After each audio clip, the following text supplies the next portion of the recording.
नमस्कार, मैं अरुण कुमार पांडे। आप द न्यूज वर्ड्स देख रहे हैं। रोज की तरह आज भी चाय के साथ अखबार की सुर्खियों और कुछ अपनी बात को लेकर चर्चा के लिए बैठा हूं। आज वर्ष 2025 का दूसरा दिन है, 2 जनवरी है, दिन गुरुवार है। पहले कुछ बिहार की खबरों की ही चर्चा कर दें। देखिए, कल 1 जनवरी था। पूरे बिहार में विशिष्ट शिक्षकों के योगदान की धूम रही। बम्पर योगदान हुआ है। अधिसंख्य शिक्षक जो सक्षमता परीक्षा में उत्तीर्ण हुए हैं 1,87,000, उसमें अधिसंख्य शिक्षकों ने कल योगदान किया। योगदान का कारण था कि सरकारी कर्मी बनने की जो लड़ाई लड़ी उन लोगों ने, तो योगदान की तिथि से ही सरकारी कर्मी बनना था। योगदान की तिथि से ही विशिष्ट शिक्षक की मान्यता मिलनी थी, तो सब लोगों ने योगदान किया। हालांकि एक उधेड़ ऊन था सबको, काहे कि नियोजित शिक्षक सभी हैं, कार्यरत शिक्षक हैं, वर्षों से कार्यरत हैं, और हर साल जो जनवरी में और जुलाई में 1 जनवरी को और फिर 1 जुलाई को इंक्रीमेंट लगता है, तो उसका एक पेच फंसा था लोगों को कि भाई तब इंक्रीमेंट का क्या होगा। लेकिन इसकी परवाह अधिसंख्य शिक्षकों ने नहीं की। विशिष्ट शिक्षक के रूप में योगदान किया और अब सबकी नई नौकरी हो गई। तो पूरे बिहार में कल एक धूम रही। आज ये सुर्खियाँ अधिसंख्य अखबारों में मैं देख रहा हूँ कि विशिष्ट शिक्षकों की योगदान की खबरें छपी हैं। एक और खबर है जो सचमुच में चिंता का विषय है। अब ये नियोजित शिक्षकों के लिए जो सक्षमता परीक्षा लेने वाली एक चेन्नई की एजेंसी थी। एक्चुअली परीक्षा तो बीपीएससी नहीं, स्कूल एग्जामिनेशन बोर्ड के माध्यम से हुआ था। जब स्कूल एग्जामिनेशन बोर्ड में सब काम हो रहा है इसी ढंग से, आप जान लीजिए। कहीं नियुक्ति हो, कहीं परीक्षा हो, तो ये परीक्षा लेने वाली एजेंसी थी एक। अब उसके साथ जो उसको कल ब्लैक लिस्ट कर दिया बिहार सरकार ने, कई तरह की अनियमितताओं को लेकर के। अभी तो अलग विषय होगा, ये जांच का सचमुच विषय होना चाहिए। सक्षमता परीक्षा लाने वाली जो एजेंसी थी उसकी विश्वसनीयता कितनी थी, अनियमितता करने से स्टेट को क्या नुकसान हुआ। आखिर ब्लैक लिस्ट करने के तो कोई बड़ी वजह न है। तो एक ये भी खबर आज है अखबार में, अखबार की सुर्खियाँ। ये तो रही शिक्षकों की बात। अब बिहार के शिक्षकों के लिए जो सबसे बड़ा सवाल आज भी है मौजूद, वो है कि शिक्षकों का ट्रांसफ़र। विशेष समस्या को लेकर सभी शिक्षक तो आवेदन दे चुके हैं ना। 1,90,000 शिक्षकों ने आवेदन दिया है, और उसमें ज़्यादा संख्या है जो लोग दूरी के आधार पर ट्रांसफ़र चाहने वाले लोग हैं। मैंने जब ये सारे आवेदन लिए जा रहे थे तभी मैंने ये बात कही थी। 15 दिसंबर तक आवेदन लिए गए थे, तो ये बात मैंने कही थी कि भाई जितनी संख्या में आवेदन आ गए हैं, अब सरकार के सामने एक बड़ी कठिन चुनौती हो गई है। शिक्षा विभाग के एसीएस ने तो भरोसा दिलाया था कि सबको नए साल में योगदान कराएंगे। जैसे विशिष्ट शिक्षकों का 1 जनवरी से 7 जनवरी तक योगदान होगा, तो तबादले पर भी उसी ढंग से कार्रवाई होगी। उस समय ही मैंने कहा था कि भाई तबादला में जो दूरी वाला विषय है उसका मानक क्या होगा। ये मानक उस समय सरकार तय नहीं की। अब एक जिला से दूसरे जिला में तबादला, अब कोई किशनगंज वाले को भभुआ तबादला, या फिर गया वाले को बेतिया और बगहा तबादला, ऐसी जो दूरी वाले हैं उस पर तो निश्चित रूप से पहले प्राथमिकता दी जानी है। ये सोच सरकार की बता रहा हूँ मैं, विभाग की।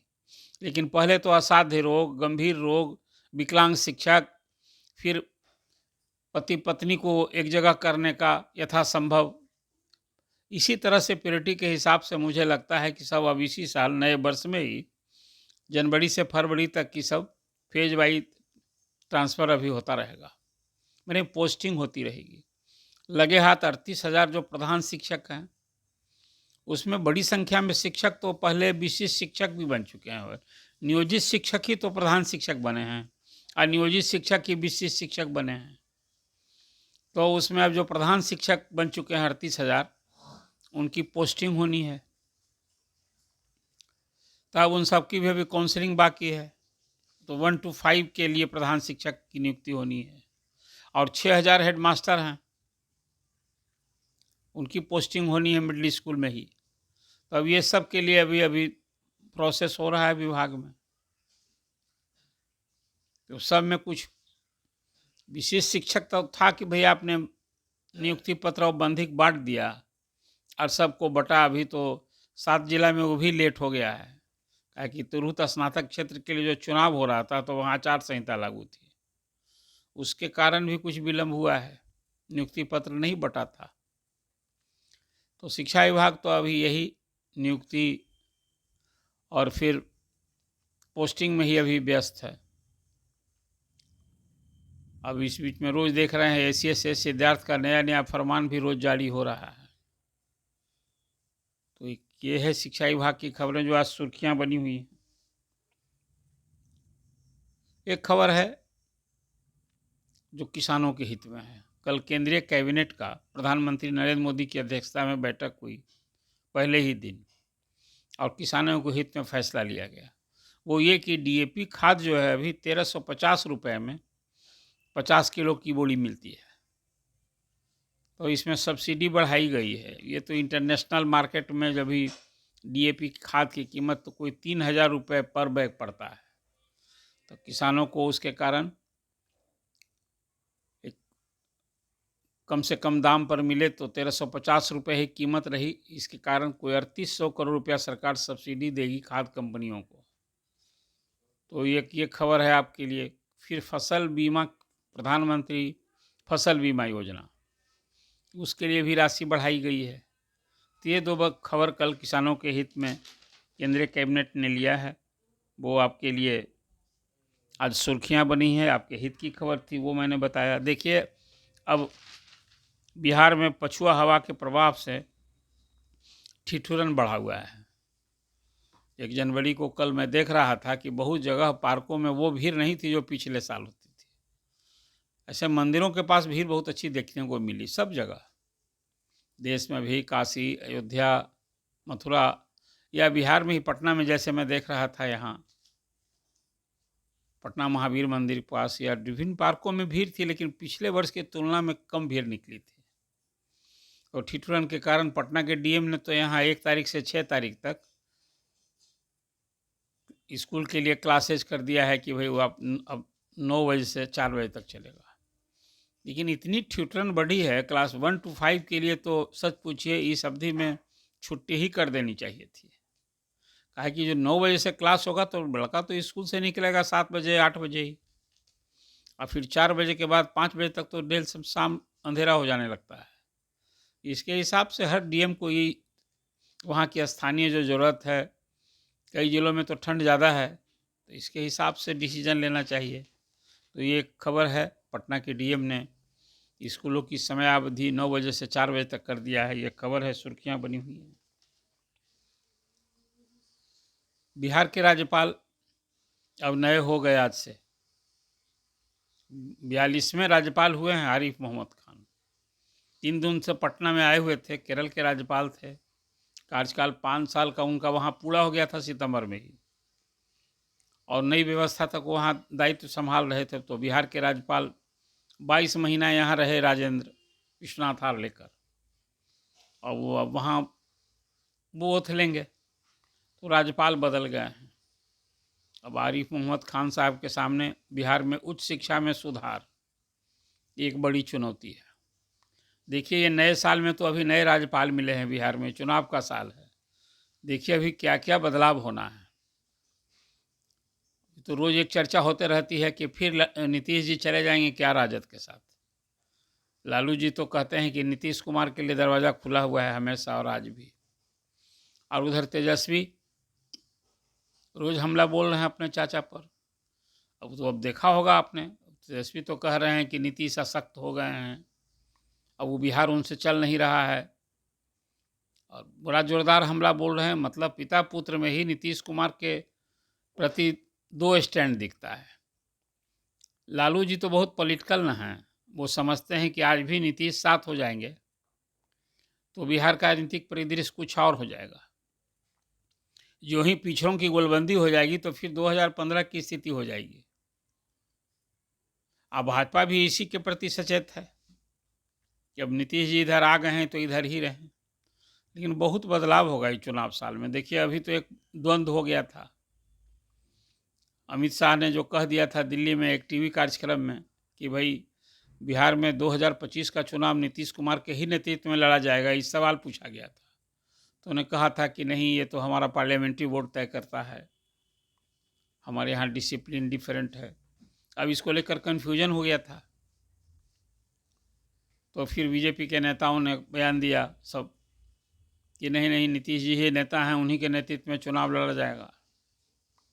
हालांकि जब सीतामढ़ी गए थे मुख्यमंत्री तो उन्होंने कहा था कि भाई वो बात दोहराया फिर वहाँ भी उन्होंने कि अब 2 बार हमसे गलती हो गई, हम तो इधरे रहेंगे। उस मीटिंग में सम्राट चौधरी भी गए थे। लेकिन राजनीति है ना, देखिए अगला जो विधानसभा का चुनाव होगा तो चुनाव तक तो नीतीश कुमार है ही, ये चुनाव बाद क्या होगा फिर जनादेश पर निर्भर करता है। और फिर आगे देखिए नीतीश कुमार का जो की सेहत और उम्र की बात को लेकर जो एक चिंता होती है, विपक्ष जो हमला बोल रहा है, तो अब ये बदलाव का ही साल आप समझिए। अभी तो नीतीश कुमार के नेतृत्व में सवाल है, फिर जदयू का क्या भविष्य होगा, ये भी तो एक सवाल है। आपको याद होगा जब राजद के साथ जदयू की सरकार चल रही थी तो उसमें एक चर्चा होने लगी थी जदयू का राजद में विलय न हो जाए, एक नई पार्टी न बन जाए। तो जदयू का क्या भविष्य होगा? जदयू इसी रूप में चलता रहेगा कि कुछ इसमें भी चेंज वेंज होना है? अभी तो जदयू में भी 2 तरह के लोग हैं, एक तो भाजपा के साथ ही रह जाए इसके पक्षधर लोग हैं, और कुछ ऐसे लोग भी हैं जो चाहते हैं कि नहीं राजद से ही दोस्ती हो। जैसे पिता पुत्र में लालू प्रसाद और तेजस्वी में अलग अलग स्टैंड है नीतीश कुमार के प्रति, कि लालू प्रसाद चाहते हैं कि नहीं नीतीश के लिए दरवाज़ा हमेशा खुला हुआ है, और तेजस्वी हमला बोल रहे हैं। तो जदयू में भी इस तरह की रखने वाले लोग, सोच रखने वाले लोग हैं। तो ये भी अब चर्चा होती है कि क्या जदयू का बीजेपी में विलय हो जाएगा? ये सब एक क्यास है सत्ता के गलियारे में, राजनीतिक गलियारे में सब तो चर्चा होती रहती है। फिलहाल मुझे तो लगता है कि नहीं, भाजपा और जदयू की दोस्ती रहेगी और नीतीश कुमार के नेतृत्व में ही चुनाव लड़ा जाएगा। उसमें कोई, अब चुनाव बाद क्या होगा वो अब आगे देखिए। जैसे पिछले बार ही चुनाव में जदयू की सीटें घट गई थी, तीसरी बड़ी पार्टी हो गई थी, और चर्चा थी कि नीतीश कुमार तैयार नहीं है मुख्यमंत्री बनने के लिए। तो बीजेपी के लोग के समझाने पर, अनुरोध पर, कहने पर, ये बाद में नीतीश कुमार भी कहा करते थे कि हम तो मुख्यमंत्री बनना नहीं चाहते थे, इन लोगों के दबाव में बन गए। तो आगे तो अभी नतीजा क्या होता है, ये मैं मानता हूँ कि अगला जो चुनाव है वो एनडीए के लिए फिर सत्ता में वापसी एक कठिन चुनौती होगी, बड़ी लड़ाई होगी, और दोनों तरफ से। क्या है कि एक नया पार्टनर भी, एक नए प्लेयर आ गए हैं प्रशांत किशोर, तो खेल दोनों का न बिगाड़ेंगे। सभी 243 सीट के लड़ना है जनसुराज पार्टी को। और उधर पिछले चुनाव की तुलना में एनडीए के साथ हालांकि इस बार चिराग का बदला स्टैंड, बिहार फर्स्ट और बिहारी फर्स्ट की जगह अब नीतीश फर्स्ट करने का ये जो मूड है, और फिर जीतन राम मांझी भी साथ हैं, उपेंद्र कुशवाहा भी साथ हैं, तो थोड़ा सा एनडीए का ये फ्लैंक मजबूत दिखता है। लेकिन चुनौती तभी होगी क्या कि इस बार महागठबंधन भी उसी ढंग से, उसी मूड में लड़ाई लड़ेगा। और उसमें भी अभी देख लीजिए राजद, कांग्रेस, वाम दल और जेएमएम भी बिहार में, जो झारखंड का नेबरिंग कंस्टिट्यूंसीज है ना, 12 कंस्टिट्यूंसीज में चुनाव लड़ने के लिए एनडीए भी अभी से ताल ठोक रहा है कि बिहार में भी हम लोग चुनाव लड़ेंगे, और यहाँ भी 12 सीट की दावेदारी अभी कर रही है, जेएमएम ने कर दिया है। एक बार तो जेएमएम यहाँ जीता भी न था। अभी जो सुमित मंत्री हैं वो एक बार जेएमएम से ही जीते थे, बाद में फिर मिल गए थे। तो अब तो एक और नया पार्टनर बिहार में हो, जैसे झारखंड में राजद वहाँ साथ लड़ा, राजद सत्ता में है, तो जेएमएम भी एक नया पार्टनर यहाँ बिहार में जुटेगा। तो उधर कांग्रेस, राजद, जेएमएम, वाम दल और फिर मुकेश सहनी की पार्टी वीआईपी, इधर का गठबंधन ही है। तो लड़ाई तो यही है। तो एक अभी जो सुर्खियां हैं खास करके लालू प्रसाद के स्टैंड को लेकर और तेजस्वी के बयान को लेकर अखबार में भी सुर्खियां बनी हैं। अब कल राज्यपाल जो मनोनीत राज्यपाल हैं कल नीतीश कुमार के गांव गए थे। नीतीश कुमार की माताजी का कल पुण्यतिथि होती है ना, हर जनवरी 1 जनवरी को मुख्यमंत्री जाया करते हैं अपना गांव, तो कल वो भी गए थे, आरिफ मोहम्मद खान साहब भी। ये शायद पहला अवसर था कि कोई राज्यपाल या मनोनीत राज्यपाल इस पुण्यतिथि के कार्यक्रम में गए थे, और वहाँ से लौट कर आए तो फिर लालू जी के यहाँ गए थे। राबड़ी जी का कल जन्मदिन था तो वहाँ भी चले गए विश करने। तो ये जो राज्यपाल अभी नए आए हैं आरिफ मोहम्मद खान, थोड़ा बड़ा खुले मिजाज के व्यक्ति हैं, और इनको कहा जाता है कि उदार मुसलमान न हैं। AR किदवई के बाद ये पहला मुसलमान राज्यपाल बने हैं, और एक थोड़ा सा दूसरा मिजाज वाले हैं। कांग्रेस में जब भी मंत्री थे ना राजीव गांधी के समय में, तो यही साहबानों केस में जब फैसला आया था तो कांग्रेस के खिलाफ जब संशोधन हो रहा था ना, तो इन्होंने विरोध किया था, इस्तीफा दे दिया था। अब केरल से आए हैं, केरल में तो वहाँ सरकार से भिड़ते रहे थे ही। अब बिहार में आए हैं तो देखिए नीतीश जी के साथ क्या केमिस्ट्री बैठती है। विश्वनाथ हालेकर जो राज्यपाल गए 22 महीना रहे, वो तो नीतीश जी से केमिस्ट्री बिगड़ गई थी। आपको के पाठक का वो समय याद होगा, राजभवन से ही भिड़ गए थे, क्या कुछ हुआ था। राजभवन और सरकार में ठनी हुई थी। फिर मुख्यमंत्री को ही हस्तक्षेप करना पड़ा था। मुख्यमंत्री राजभवन जाकर फिर गवर्नर से मिल करके सब स्थिति संभाले, और अंत में फिर के पाठक हटाए गए थे। अब देखिए अभी बिहार में तो 3 यूनिवर्सिटी के VC हैं मुख्यमंत्री, ये चांसलर कुलाधिपति, और सब सारे जो जनरल यूनिवर्सिटी हैं उसके तो चांसलर राज्यपाल हैं। लेकिन खेल यूनिवर्सिटी, इंजीनियरिंग यूनिवर्सिटी और मेडिकल यूनिवर्सिटी, ये 3 यूनिवर्सिटी के चांसलर मुख्यमंत्री हैं। तो और सारी यूनिवर्सिटी के चांसलर हैं राज्यपाल। तो अब देखिए आरिफ मोहम्मद खान साहब से क्या केमिस्ट्री रहती है। अभी निकट भविष्य में कई VC की नियुक्ति फिर होनी है, और फिर वहाँ का प्रशासन में हस्तक्षेप, कई इशूज हैं अभी उच्च शिक्षा के लिए। तो अब एक सबकी निगाह होगी कि आरिफ मोहम्मद खान से नीतीश कुमार की केमिस्ट्री सरकार से कैसी रहती है। अभी चुनावी साल में बिहार में अल्पसंख्यक मुख्यमंत्री का होना, इसके पीछे भी बीजेपी का क्या ध्येय उद्देश्य है, एक कोशिश होगी ना। मुस्लिम मतदाताओं में एंटी बीजेपी वोट देते हैं, तो एक कोशिश होगी कि उस विरोध की धार को कुंद किया जाए। संभवतः इसमें कितना सहायक हो सकते हैं आरिफ मोहम्मद का, एक उद्देश्य भी न होगा। ये राजभवन तो अब वो एक चुप बैठने वाला, वो भी एक सत्ता का केंद्र है। और आरिफ मोहम्मद खान के आने के बाद तो एक सचमुच सबकी निगाह ही भी टिकी है कि अब राजभवन का केंद्र सरकार के हिसाब से कैसे राजभवन चलता है, और इस सरकार के साथ कैसी केमिस्ट्री रहती है। ये सब अखबार की सुर्खियाँ थी, आपके सामने मैंने चर्चा की। ये चर्चा आपको कैसी लगी, आप अपना कमेंट कीजिए। अदर न्यूज़ बस को सब्सक्राइब कीजिए, ये मेरी अपेक्षा है।